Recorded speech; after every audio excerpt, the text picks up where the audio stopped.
水都有分軟硬，澳門啲水究竟有幾硬？我做咗淨水呢行10幾年，硬水啊可以話係澳門人對水嘅認知上最大嘅硬傷，亦都係好多家庭買淨水器換來換去都唔知揀邊款嘅原因。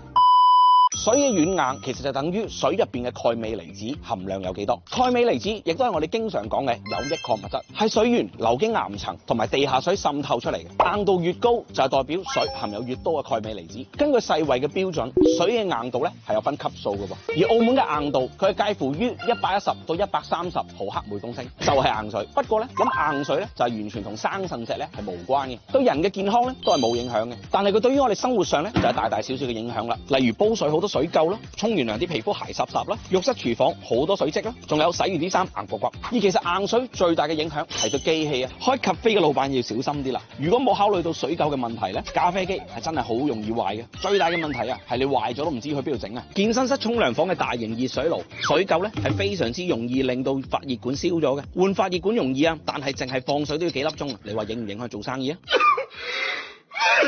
我哋平時供應嘅飲水機都係嘅，所以我哋一律都建議用軟水機 RO 純水嘅應用。唔理解硬水，哪怕你使再多嘅錢買再大牌子嘅過濾，都係解決唔到問題嘅。所以醒水啦，有咩揾我醒水哥。關注正能量，正水好拍檔。